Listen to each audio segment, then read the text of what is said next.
Hi guys, and welcome to the Andrew Carr LLC Dark Knight Month.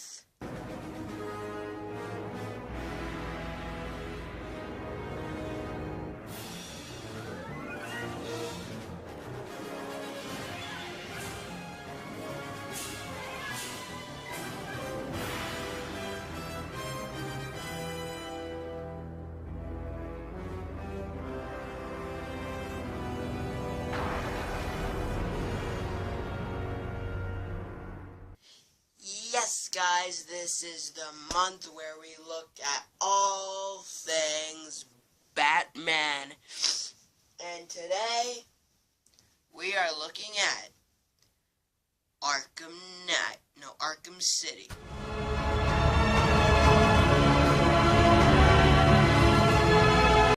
So the plot of Arkham City is that it takes place about a year after Arkham Asylum, maybe. Just not long. Let's just say not long after Arkham Asylum. And, Hugo Strange has set up a sort of like this, has walled off a section of Gotham City, a big section. And, he has put he calls Arkham City, like the title, and actually the entire game is set in Arkham City. So yeah, he has Bruce Wayne put inside while having a press conference outside the walls of Arkham City, and the Tiger Guards, which is sort of like the police of Arkham City, captures Bruce Wayne, and Hugo Strange is like, ooh, Protocol 10, I have Protocol 10 set up, and if you try to stop me, I will reveal that you're Bruce Wayne, ha ha ha ha ha. And and Hugo Strange, well, really more a specific Tiger Guard, I don't think he had a name, throws Bruce Wayne out into the Arkham City streets, where inmates rule and pretty much do whatever criminals do. After a brief encounter with Oswald Cobblepot, aka the Penguin, keep that in the back of your mind, by the way. Sorry, my lighting sucks. But keep that in the back of your mind about Penguin, because he'll be coming a little later in the story. He after fighting Penguin, sorry about that there.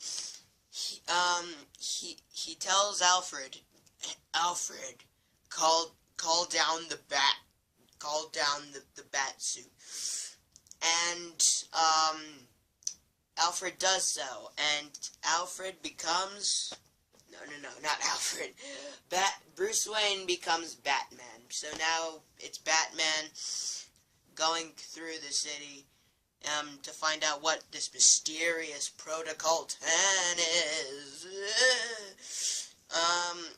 So yeah, by the way, I'm actually going to be doing a little bit more than just a summary. I'm going to be explaining a summary of the entire story. So anyway, after getting into the Batsuit, as you see right here, Two-Face has Catwoman strung up, not like this, but like by her feet over a vat of acid in the courthouse, because in an opening, I guess, to the Catwoman DLC, you can get I guess it starts off with that. But yeah, with Catwoman trying to steal something from Harvey Dent's office that belongs to her. So yeah, either way, Two-Face has her, and he's like, what should I do? The only way to get by in this place is to get ourselves some respect. Fear. That's how we get respect. Show them all how we do things. Batman does save Catwoman, and after a sniper rifle almost kills Catwoman, which, by the way, is controlled by this voice here. Twinkle, twinkle, little bat. Watch me kill your favorite cat. The ex-district attorney here said something. What the hell? See you soon, bats. Batman thinks that the Joker is behind it, which, of course, by that voice, you probably already knew that. So anyways, he goes to the top, to the clock tower, and discovers that, Joker's actually, was responsible for the sniper rifle indeed, and, tracks him down to the, Sionis steel mill, where there he comes across, he defeats some of Joker's goons, you know, and eventually actually comes across the Clown Prince of Crime. Surprise!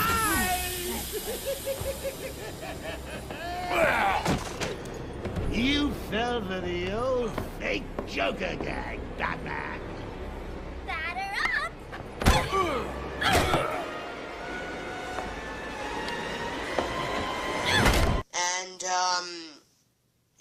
And performs a off-screen blood transfusion on the Dark Knight.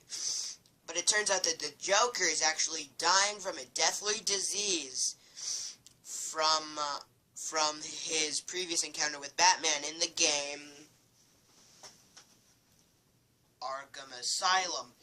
Sorry about that. Well, actually, not sorry about that. Sorry. Either way, I'm just really excited to talk about this game. Either way, Joker's dying from a disease in his blood because of his Titan overdose again in Arkham Asylum. And now Batman has the same blood running through Joker's veins. Take my blood, for example. I wish somebody would. This stuff is killing me. Why should I care? Because now, there's a teeny little bit of me in you too, bats. Oh, come on. Don't tell me it's not what you always wanted. And Joker says, "Oh yes, I've also sent samples of my blood to Gotham Hospital, so you have no choice but to help me. And also, Mr. Freeze was developing a cure, but he's gone dark on me." So the Dark Knight's saying, "Okay, I gotta go see Mr. Freeze." But Mr. Freeze has actually been nabbed by Oswald Cobblepot, aka the Penguin. I told you the Penguin would come in a lot later. He rescues Mr. Freeze, and Mr. Freeze is like, we need to finish the cure. Well, it actually just says, "Oh yeah, defeat Penguin. I must defeat Penguin. He'll pay for what he's done."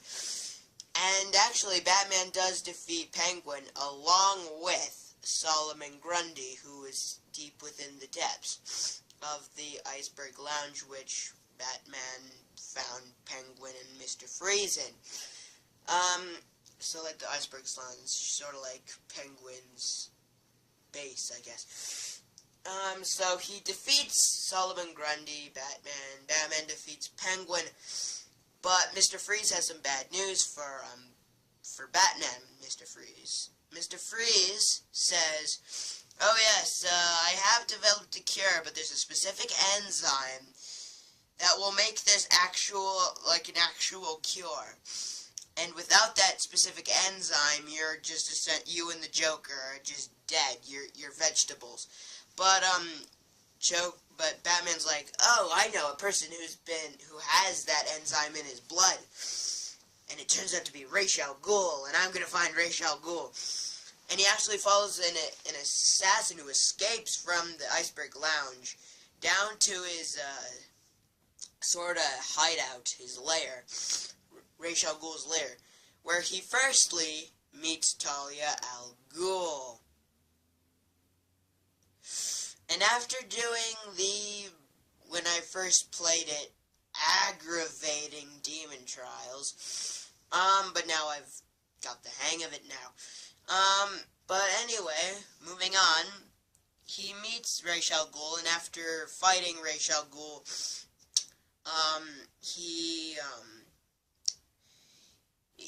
Batman gets a bunch of Joker's blood, and so he has the enzyme now. Batman has the enzyme that's needed to complete Joker's cure. So he's also during this time, Joker's disease has been hitting Batman hard, but he's still trucking. Anyway, Batman returns to Mr. Freeze, but Mr. Freeze has gone dark on him because it's like, oh, please rescue my wife. But Batman's like, no, I need this Freeze. He's sort of mean in this game, Batman. And so, they fight. And, during this fight, unseen though, Harley Quinn takes the cure, and Mr. Freeze actually crushed one vial of it. So yeah, Mr. Freeze, you sort of messed up there. Anyways, after the fight, they realize, oh, this is terrible. But Mr. Freeze is like, please, check on my wife, please, because Joker has her, and I'm really freaking out. And Batman, he goes over and he assures Mr. Freeze, oh yeah, your wife's okay, you can go visit her now. And Mr. Freeze is like, oh yes, thank you. And we never see Mr. Freeze again in the game from here forward. Anyway, so the Dark Knight, after saving Vicky Vale from Joker's goon sniper people, he goes back to find the Joker just magically cured because he got the cure, remember? And after, they fight it out in the steel mill, it turns out that a bunch of rubble comes falling down. Well, actually, no, sort of, yeah. I don't know. Either way, Batman ends up on the ground, and Joker's like about to kill Batman, but then Talia comes in and he's like, "Oh, I can give you eternal life, Joker." Of course, Talia never says the Joker's name. Well, in this scene here. So yeah, Joker has just been promised eternal life, and that's not good for Batman. But a bunch of rubble actually lands on him. Actually, I think it was rubble. Either way, Batman has rubble on him, and Catwoman, lifts the rubble off of him. And it turns out that Hugo Strange has activated Protocol 10, which turns out to be, drumroll please, Protocol 10 is the elimination of every inmate in Arkham City. That's great, isn't it? That's great. Actually, no, it isn't. And Batman decides. At first, Batman's like, "Oh, I have to go find Joker and Talia, and what if he gets eternal life?" And he's freaking out. But then Alfred's like, "Sir, you can't just save everybody. You have to stop Hugo Strange from killing all these people." And, of course, he does. He fights some Tiger Guards, the whole time. He beats them up. And he gets up to Wonder Tower. So, I don't know what that noise was, but that was sort of freaky. So, yeah. Either way, Batman, he gets up to Wonder Tower. And, which, by the way, comments don't say, "Ooh, it's a ghost." But either way, he's in Wonder Tower, and he's defeated all the Tiger Guards. He disables Protocol 10, but all of a sudden, a sword comes right through Hugo Strange, and it turns out that, well, bat spoilers here, Ra's al Ghul is responsible for not only Strange's certain death, but also is responsible for Protocol 10. Dun, dun, dun. And, so yeah. And with his dying breath, Dr. Strange says, "Activate Protocol 11. Computer, activate Protocol 11. What are you doing?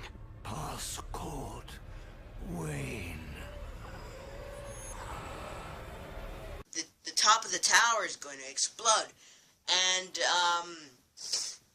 so, yeah, and of course, you know, Batman and Ra's al Ghul jump out the window, and the top of Wonder Tower blows up. And Ra's al Ghul actually goes down, stabs himself, you know, to get Batman off of him, but actually gets impaled by the A on the gate of Arkham City.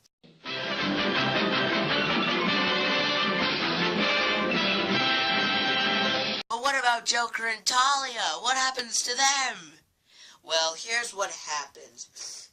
Joker's like, "Oh, guess what? I've got Talia here at gunpoint, and I'm having you to come here, and it's a show, and it's gonna be a doozy. And come down here, or else Talia will die." Actually, he says, Leading lady may be found dead in the dressing room. and, so yeah, you know, he goes down there, defeats a few snipers, you know, I'm sick of doing that, and goes down to the theater, and Talia stabs the healthy Joker. I say healthy because guess what? It's not actually the Joker. It turns out that the actual Joker shoots Talia, and the healthy Joker was actually Clayface. And they fight Clayface. Okay, this is the last time I'm going to do that. Batman fights Clayface, and okay, that was the last time. And like Joker's, and you know, I guess somehow Batman like stops Joker from getting into the Lazarus Pit for eternal life, and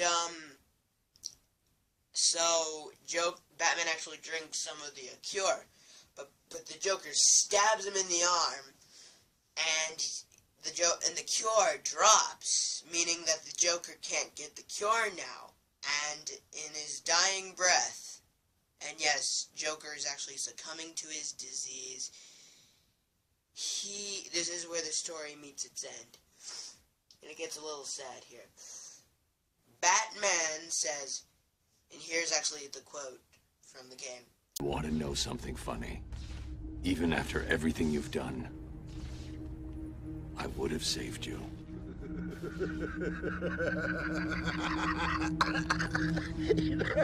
That actually is pretty funny.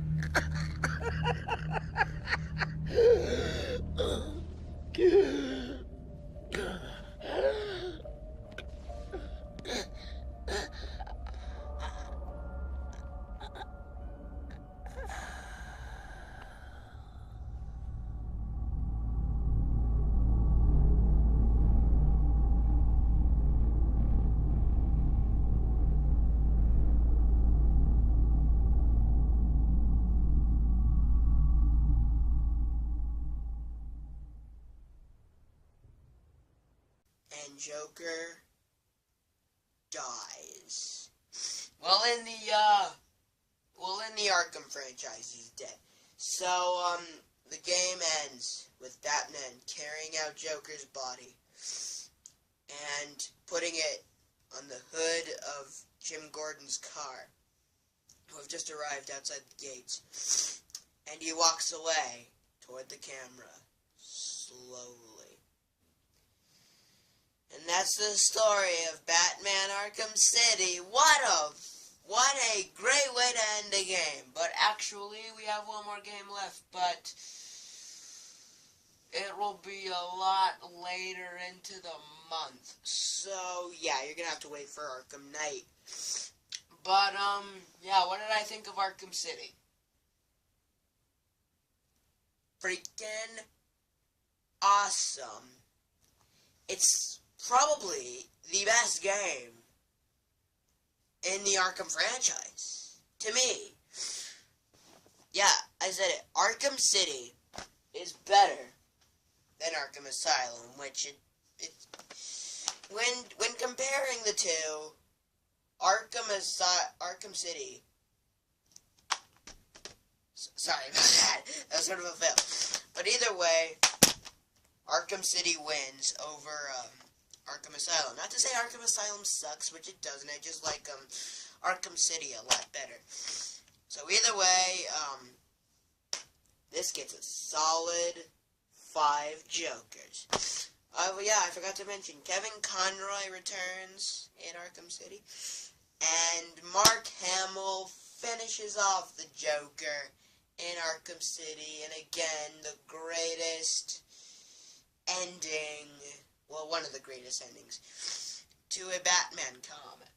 And, yeah, so, yeah, Arkham City, 5 Jokers. Next on the list, we start Batman the Animated Series. But until then, same Bat time, same Bat channel. Bye-bye!